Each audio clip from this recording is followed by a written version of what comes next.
dinaikkan di atas bunga bersaing. Contohnya itu misalnya 16%. Nah, namun sebaliknya jika untuk bunga pinjaman kita harus berada di bawah bunga bersaing. Yang ketiga yaitu kebijaksanaan pemerintah. Nah, bentuk bunga simpanan maupun bunga pinjaman itu tidak boleh melebihi bunga yang sudah ditetapkan oleh pemerintah atau tidak boleh diubah-ubah. Yang keempat yaitu target laba yang diinginkan. Nah, jika laba yang diinginkan lebih besar, maka bunga pinjaman pun juga ikut besar, dan begitu juga sebaliknya. Selanjutnya itu yang kelima, jangka waktu. Nah, jangka waktu semakin panjang jangka waktu pinjaman, akan semakin tinggi juga bunganya. Nah, hal ini itu disebabkan besarnya kemungkinan risiko yang akan mendatang atau risiko mendatang. Yang keenam yaitu kualitas jaminan. Nah, semakin liquid jaminan yang diberikan, maka semakin rendah bunga kredit yang dibebankan kepada nasabah, dan begitu juga sebaliknya. Yang ketujuh yaitu reputasi perusahaan. Nah, bonafidilitas suatu perusahaan yang akan memperoleh kredit sangat menentukan tingkat suku bunga yang akan dibebankan nantinya, karena biasanya perusahaan yang bonafit kemungkinan risiko kredit macet di masa mendatang itu relatif kecil. Nah, begitu pun juga sebaliknya. Yang kedelapan yaitu produk yang kompetitif. Nah, produk yang kompetitif itu adalah produk yang dibiayai tersebut itu laku di pasaran. Nah, bunga yang diberikan juga relatif lebih rendah jika dibandingkan dengan produk yang kurang kompetitif. Selanjutnya yang kesembilan adalah hubungan baik. Nah, bank menggolongkan nasabahnya, nasabah utama dan juga nasabah biasa. Dan penggolongan ini itu didasarkan pada keaktifan serta loyalitas nasabah yang bersangkutan terhadap bank. Nah, biasanya nasabah utama itu mempunyai hubungan yang baik dengan pihak bank, sehingga dalam bentuk suku bunga pun berbeda dengan nasabah-nasabah biasa. Yang ke-10 yaitu jaminan pihak ketiga. Nah, dalam hal ini pihak yang memberikan jaminan kepada penerima kredit. Nah, jika pihak yang memberikan jaminan bonafit baik dari segi kemampuan bayar, nama baik maupun loyalitas terhadap bank, maka bunga yang dibebankan pun juga berbeda. Selanjutnya yaitu komponen-komponen dalam menentukan bunga kredit. Ada beberapa komponen-komponen dalam menentukan bunga kredit. Yang pertama yaitu total biaya dana. Nah, total biaya dana itu merupakan total bunga yang dikeluarkan oleh bank untuk memperoleh dana simpanan baik dalam bentuk simpanan giro, tabungan maupun deposito. Yang kedua yaitu biaya operasi. Nah, dalam melakukan setiap kegiatan setiap bank itu membutuhkan berbagai sarana dan prasarana, baik berupa manusia maupun alat-alat pembinaan sarana prasarana. Nah, ini memerlukan sejumlah biaya yang harus ditanggung bank sebagai biaya operasi. Nah, itu dan karena masalah biaya operasi ini dan dapat menentukan bunga kredit. Yang ketiga yaitu cadangan risiko kredit macet. Ini tuh merupakan cadangan terhadap macetnya kredit yang akan diberikan. Hal ini itu disebabkan sikap kredit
dibagi dengan tenornya 12 bulan. 60 dibagi 12 bulan yaitu kita mendapatkan hasil 5 juta. Nah, itu menghitung pokok pinjaman per bulannya. Yang kedua yaitu kita menghitung bunga per bulannya. Bunga sama dengan bunga dikali pokok pinjaman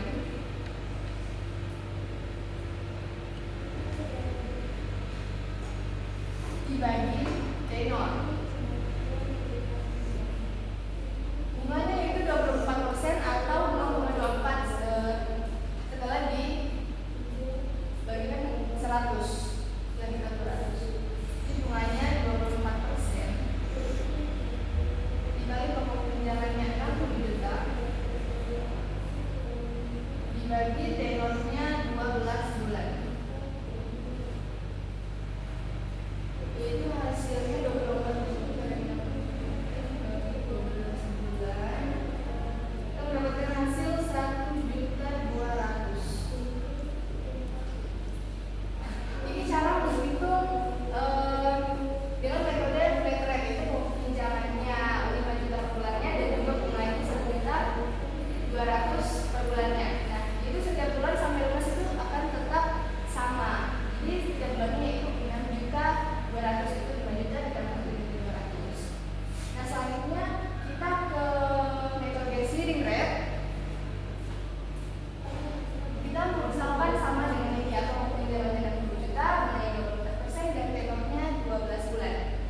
Kita menghitung pinjamannya.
dibagi tenor 12 bulan. Jadi kita mendapatkan bunganya yaitu 1 juta. Nah, dibagi 3 ini kita mendapatkan bunga 1 juta. Jadi di setiap bulannya dari bulan pertama yaitu 200, di bulan kedua pembayaran bunga 100, dan yang bulan ketiga yaitu 1 juta. Jadi di setiap bulannya yaitu bunganya akan menurun seiring dengan berkurangnya pokok pinjaman. Makanya dia berbeda dengan flat rate dan sliding rate. Jadi lebih untuk nasabah lebih menguntungkan dengan menggunakan metode sliding rate karena lebih menguntungkan bagi nasabah, sedangkan bagi bank lebih menguntungkan dengan menggunakan metode flat rate. Itu saja yang dapat saya jelaskan untuk perhitungan metode flat rate dan sliding rate. Selanjutnya kita ke kesimpulan. Kita ke kesimpulan, yaitu kesimpulan dari suku bunga atau bunga bank. Bunga bank merupakan imbalan atas jasa simpanan dan pinjaman dalam sistem perbankan konvensional. Terdapat 2 jenis bunga, yaitu bunga simpanan atau imbalan untuk nasabah penyimpan dana, dan yang kedua itu bunga pinjaman atau biaya yang dibayar oleh peminjam. Nah, besaran bunga dipengaruhi oleh berbagai faktor seperti kebutuhan dana, persaingan pasar, kebijakan pemerintah, target laba, jangka waktu, kualitas jaminan, reputasi peminjam, dan hubungan baik dengan bank. Nah, biaya kredit mencakup biaya dana, biaya operasional, cadangan risiko kredit macet, laba yang diharapkan, dan pajak. Nah, terdapat 3 metode perhitungan bunga kredit yang tadi saya sudah jelaskan, yaitu yang pertama sliding rate, yang kedua flat rate, dan yang ketiga floating rate. Baiklah, itu sudah dapat saya jelaskan. Jika ada pertanyaan dimaafkan. Saya akhiri. Wassalamualaikum warahmatullahi wabarakatuh.